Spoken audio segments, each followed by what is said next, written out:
catch the bus if you running. But no, the game don't wait. No. Okay, so thanks very much, Alex. Yes, thank you for having me, John. Appreciate it.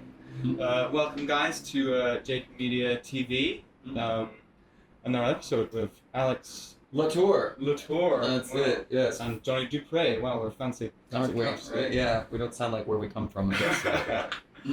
And so, can you give us a bit of a quick bio on Alex?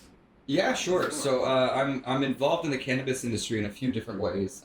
First of all, through my main job, which is with the Thaiger news here in Thailand. So we're the leading expat news source basically here in Thailand for, like, our readership now extends beyond like Bangkok-based readership. We've recently acquired ASEAN Now. So between those two websites, our websites have more than 5 million unique visitors per month. And that doesn't even include everything that we get on our social media platforms across YouTube, TikTok, and Instagram.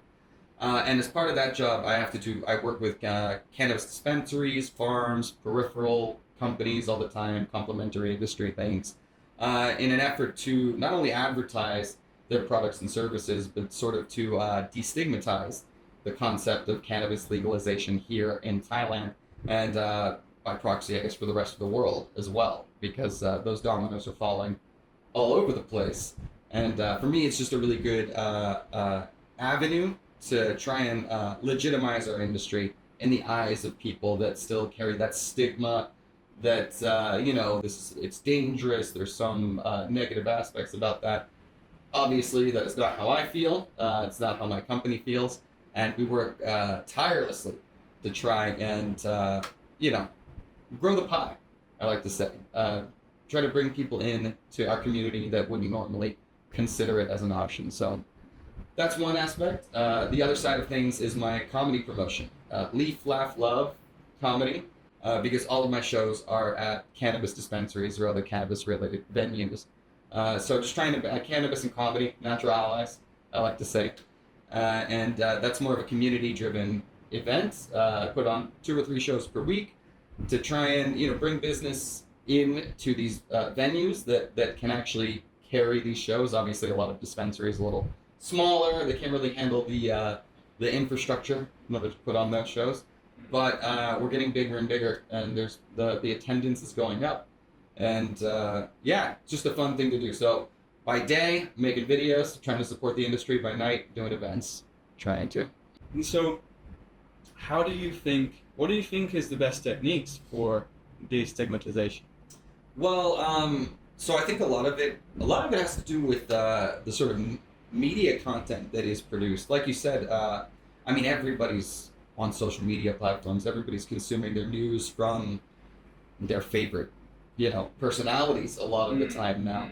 And sometimes facts get lost in that. So I'll tell you, we've covered several protests now that have been popping up at the Ministry of Health and things like that because, their policies and their policy proposals seem to be not based in reality or scientific fact at all. They're sort of going based on political pressures rather than trying to create an effective policy that's based on health sciences.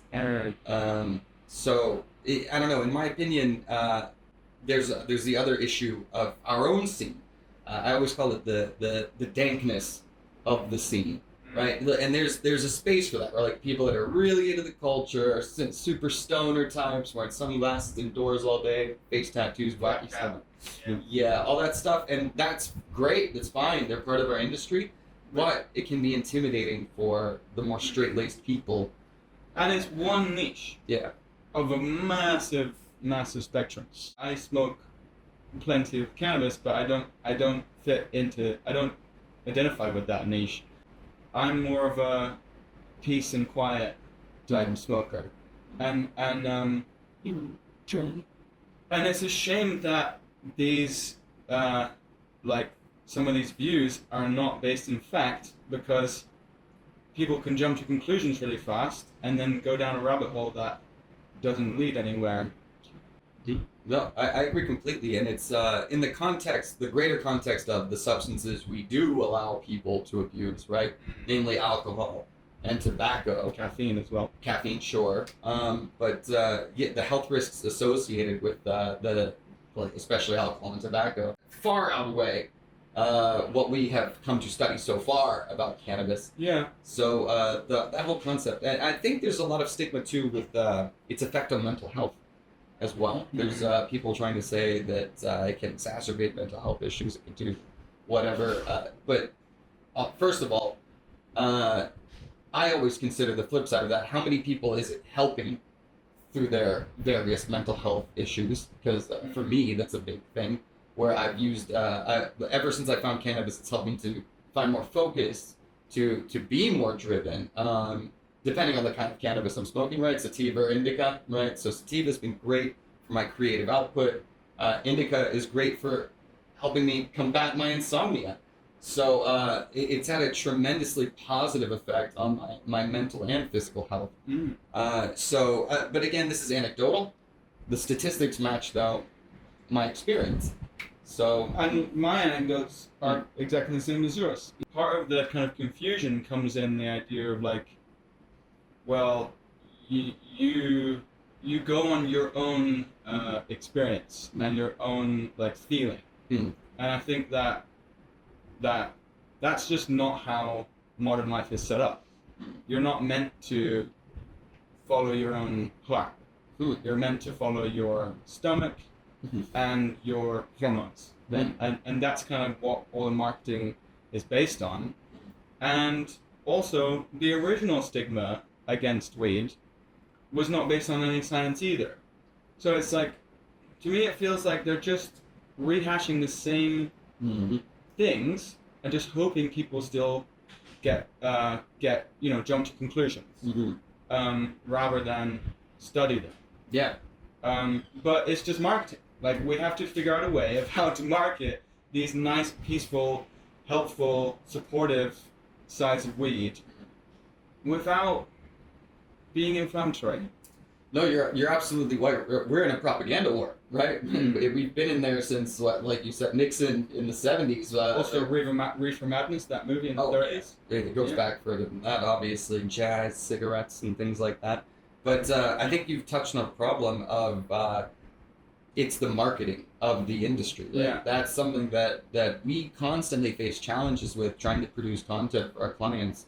For example, the social media platforms, right? Like Instagram, TikTok, YouTube, every single one of them has different policies regarding the kind of cannabis content you can produce and you can promote. And even then, when you so for example, on Instagram, we can show people consuming, right? But then as soon as you try to boost that as like an advertising campaign, your page will be shut down. So, what's the deal there? Like, that's purely a policy stance by Instagram itself, not something that's enforced on a national level in any of these countries where cannabis is legal. So, this presents problems because the other side does not have that issue, right? Like, the anti-cannabis community can produce as much anti-cannabis content as they want, and it's not a policy violation on those things. So, and the nefarious money that is behind a lot of those campaigns, right? A lot of, we could say, the established industries might not like cannabis coming in as a threat. Competitor. Yeah, It's a threat. It's a competitive market. We're not just competing for hospitality market share. We're competing for pharmaceutical market share, media market share. Also just like wellness market share. It's a huge threat, and I think that's why in the 1930s they started off this propaganda train, and Nixon sealed the deal in the 60s and 70s because it's a huge threat. He was threatened by I believe they started off freedom. Yeah, for sure. I think it started off as hemp is just an amazing industrial plant. That in Jamestown built on hemp. It was illegal not to grow hemp. It was like part of the economy, right? Yeah. Like, you have to have your hemp quota because with a settler colony, like, you don't have infrastructure is not there, so you need policies to make sure that things are there, and hemp was part of that policy. Yeah, and I think you touched on it though. That's the problem with the plant is that it's too useful. right? Like it is incredibly useful for industrial processes. It's incredibly useful pharmaceutically, recreationally, right? Just for fun, like that is something that a lot of us, it helps me medically, but also, hey, if I want to watch my movie, this is going to enhance the experience for me. And I think that that is the core marketing thing that, in my opinion, hasn't been developed publicly as much as it has maybe in some small psychology papers about the entourage effect, about how the whole is greater than the sum of its parts, about how if you spend your days happy and relaxed, your body is less inflamed, less less hypertension, lower blood pressure, so you're healthier and you live longer. And it's like, well, hang on a minute, guys. What's the difference between wellness and recreation then? None of them. Yeah, fine line. Oh, wait, it's easy if you just are your own authority. No, you can't be your own authority. Because you have to buy stuff that you don't want. And how are we going to make you buy stuff you don't want if you're your own authority of your choice? Yeah, well said. And in terms of doctors, right, especially in America, we have the opioid epidemic. And you can see, like, the numbers are in. Anywhere where we've legalized cannabis medically and then recreationally, those numbers just start to go down all of a sudden. Like, it's just, it's a natural course of things. But that's, again, it's just a threat to so many established interests at this point. At the same time, having cannabis so stigmatized still has been good for galvanizing our community. So that is something that is a sort of a positive side effect of it, because normally this would be, right, it would be a market, right? There'd be a lot of competition. People would be fighting each other tooth and nail for whatever territory, customer base they're trying to take over. That's not really the vibe here in Bangkok. Most of the time I see tons of cooperation, putting on events together, supporting each other. And I think that has a lot to do with the fact that we feel like we're in this battle together. So, which I love. Yeah, it's beautiful. Yeah, I mean that's what it's all about, man. Like, yeah. And that actually suits the product. Our product is cannabis. Yeah. Like, it's you don't feel like fighting when you're on cannabis. No way, man. You have a wider perspective, and you're like, oh, dude, if we work together, we can make stuff even better. Wow.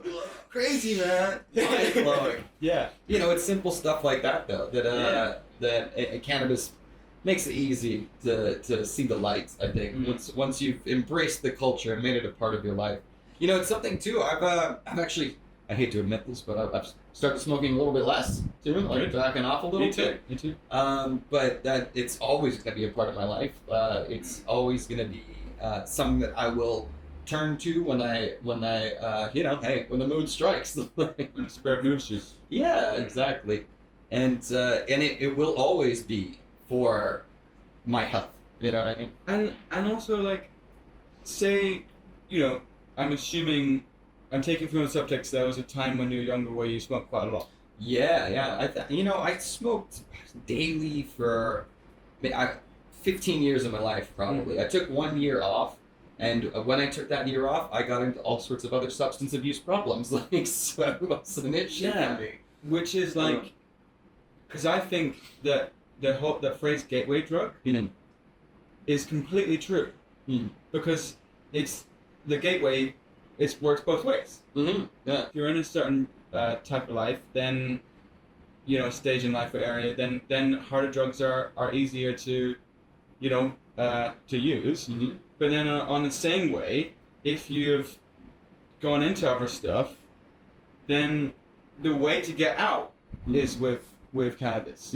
Yeah. Or at least in my case, and like a lot of other people I know. And like, I think defining it is also one of the problems. We can't define it properly. And because we haven't,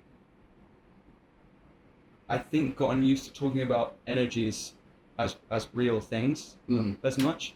We're sort of like, oh, that's for psychologists. Nah, we don't go into that.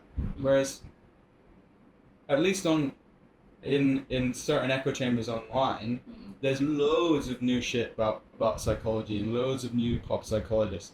Lots of backlash saying like, what's your qualifications? How dare you self-diagnose yourself? But then it's like, guys, waiting lists are really long, treatment's really expensive, and information is out there. Yeah.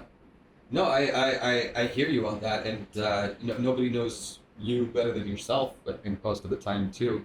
I'll say, in terms of the gateway drug aspect of things, I think, that's such a funny sell to us at a younger age, because why, like, especially in America, Gateway drug? Yes, let's go. line me up. Like, Yeah, the thing is, literally. like, when it's legal, right, like, when it's illegal, you're getting your cannabis from a dealer, and that dealer has access to other things. When it's legal, right, so he's like, oh, I don't know, my weed's not that good this week, but you can try my, whatever other stuff I have going on in here, and now all of a sudden you're trying it.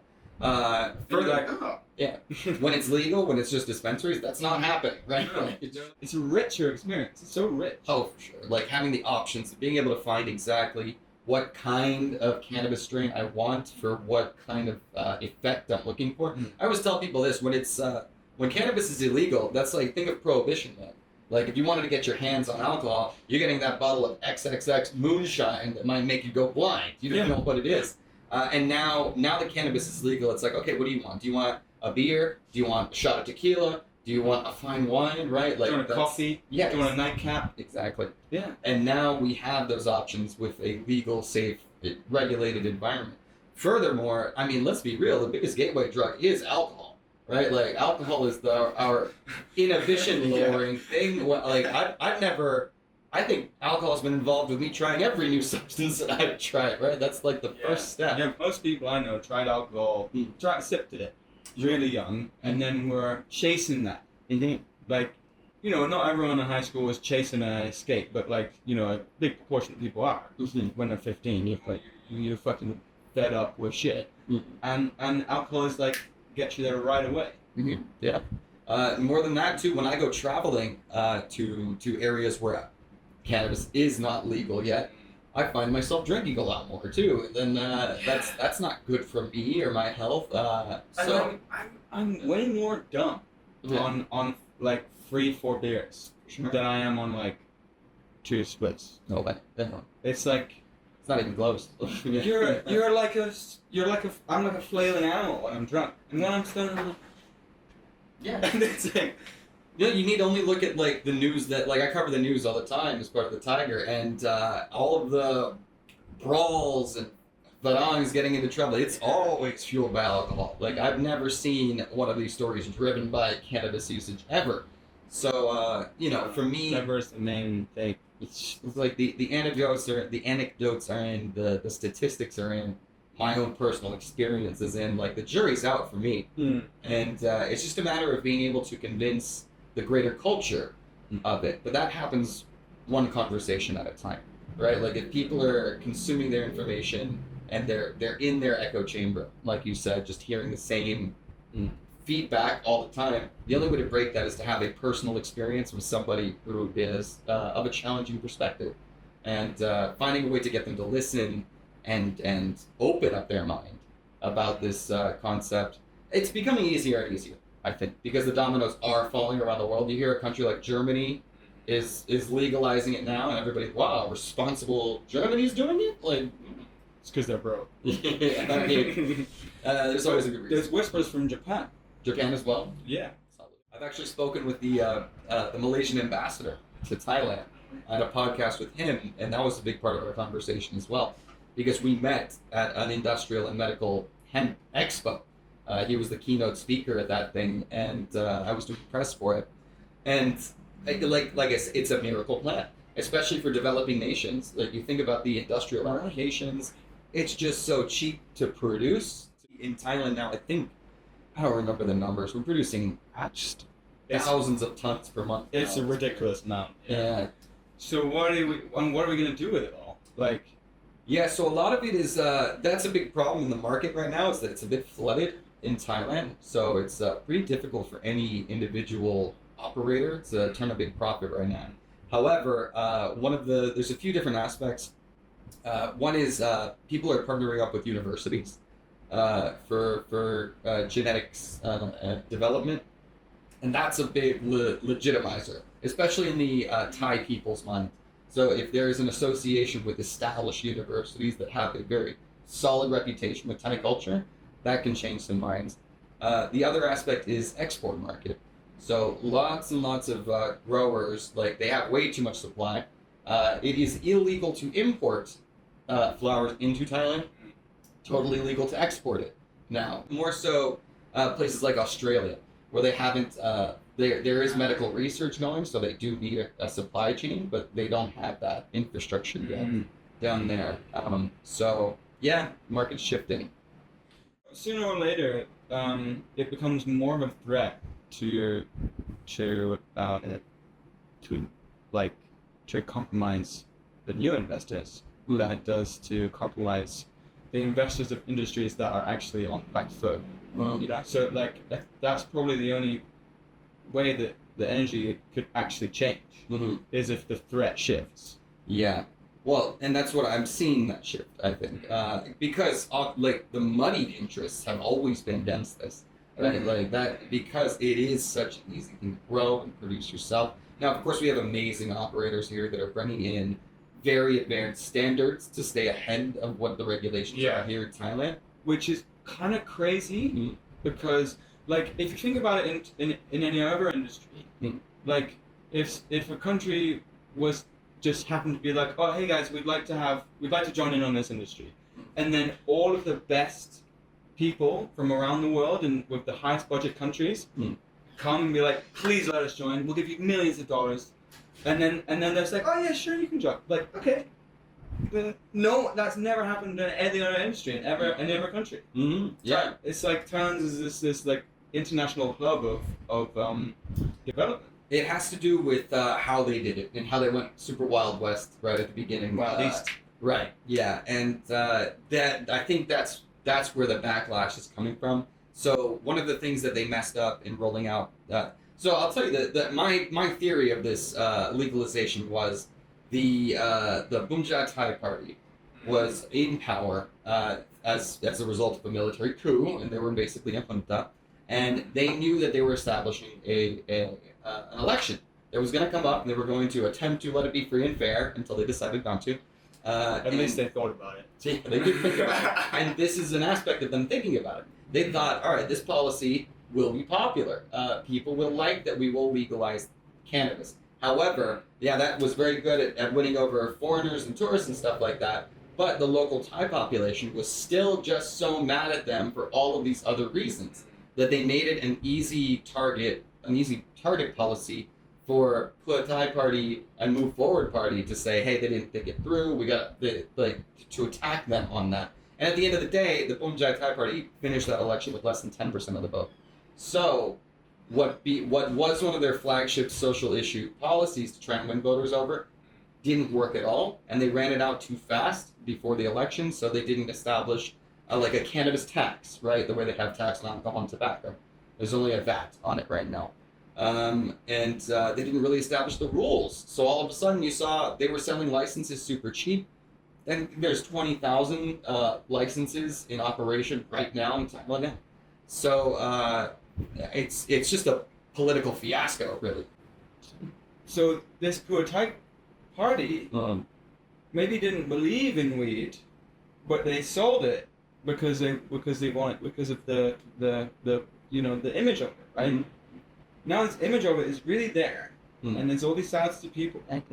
Like, I think it's a choice. They can now, if they want to, or whoever is actually going to make the decision, they can lean into it and be like, well, all of that stigma that was everyone says is not true. They're right. And actually, we're the best in the world, so deal with it. Like, that's very possible. Some of the strengths are the weaknesses of the argument as well. So one of the things that people are angry about is, all right, now there's just too many stores, right? There's just too many storefronts all over the place. But the counterpoint to that is, well, they're all paying rent. right? They're all creating jobs, right? So they're propping up the commercial real estate market because there's so many stores. So do you want rents to go down? Do you want landlords, right? Like, do you want your tenants to be ejected? Do you? Yeah, it's like so exactly. So now the threat is switching. 'Cause it's like, oh, you're upset that your very temporary recent traditional values, not even the older traditional values that are actually pro-cannabis. Yeah, obviously. Very recently,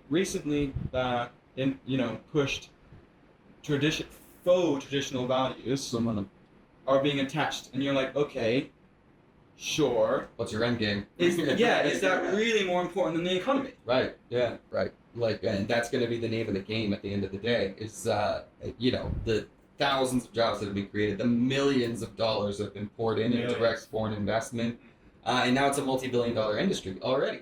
Yeah, I mean, honestly, think about the people that are making the tourism decision to come to Southeast Asia, and then, am I going to pick the Philippines where I can't smoke, or am I going to pick Thailand where I can? You know, that's a big tourism decision too. It's serious money. So, why was it legalized? Like I said, I think it was a political gambit, and it is generally, the writing's on the wall. But it's like, is it then more intelligent to admit that it was a political gambit with no research?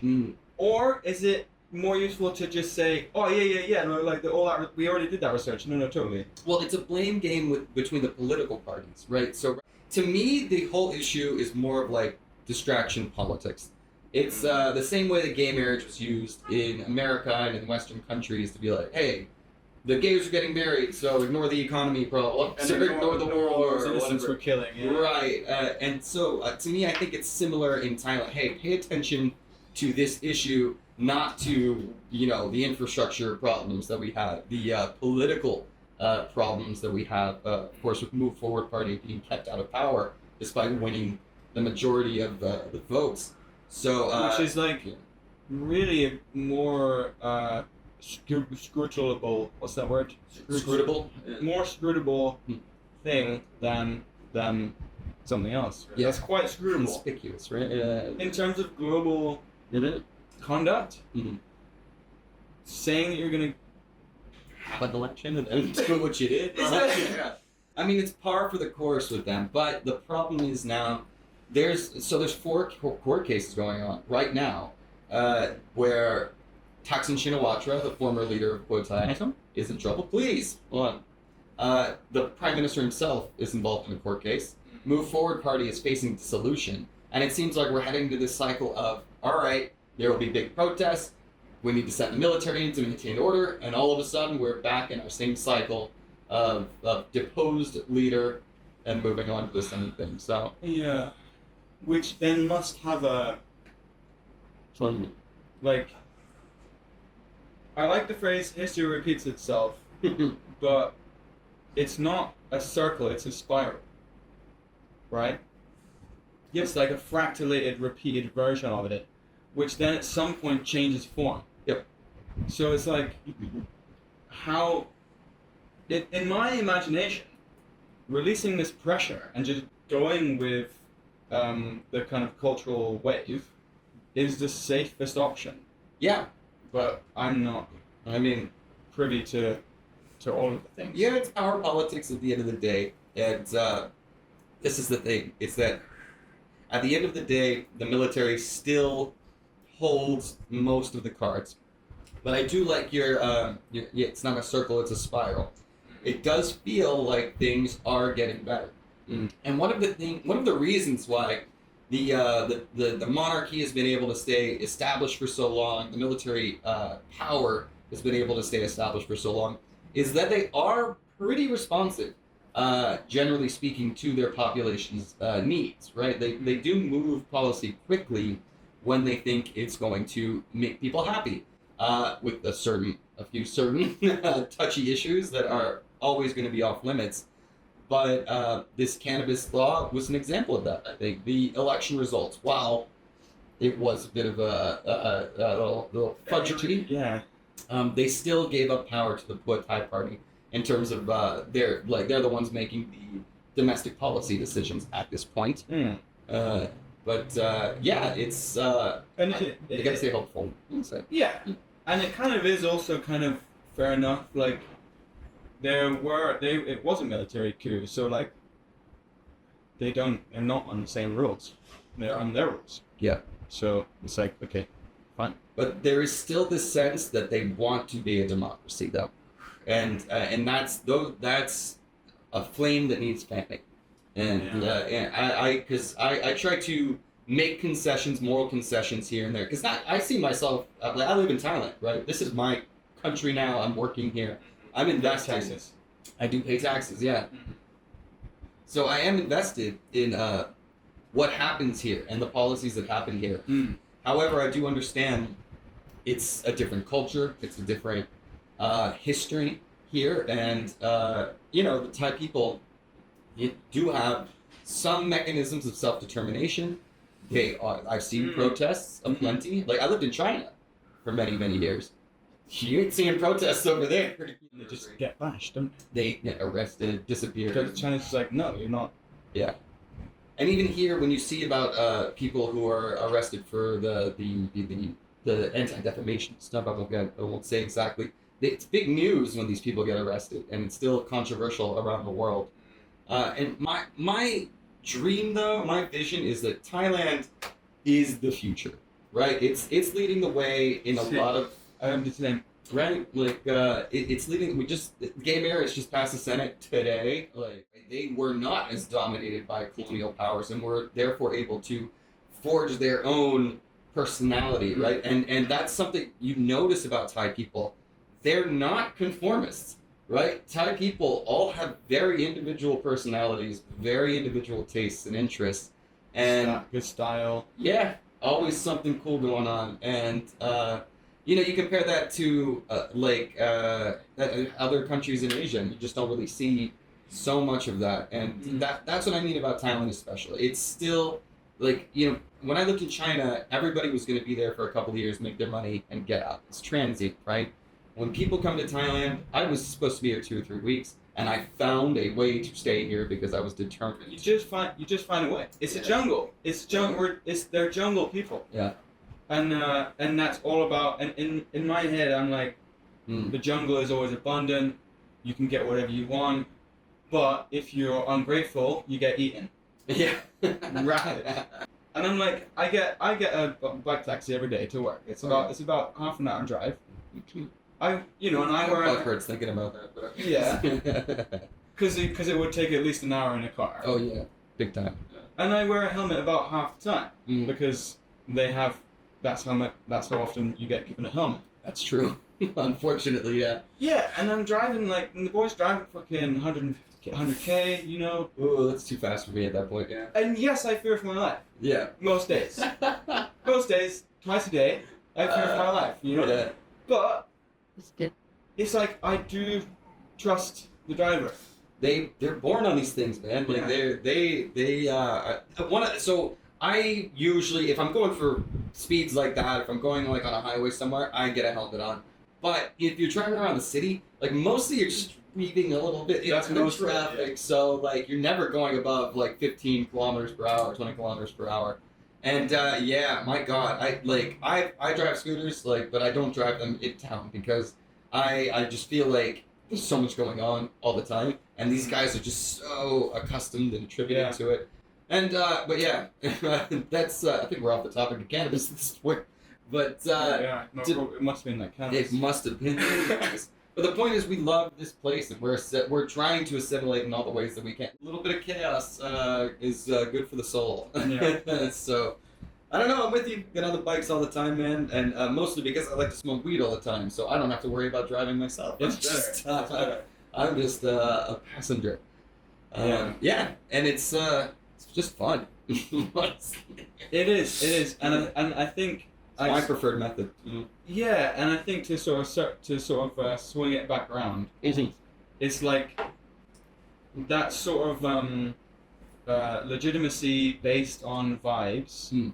I think is also very cannabis. Yeah, and I think it's about the moment, the context, enjoying the moment, going through the journey.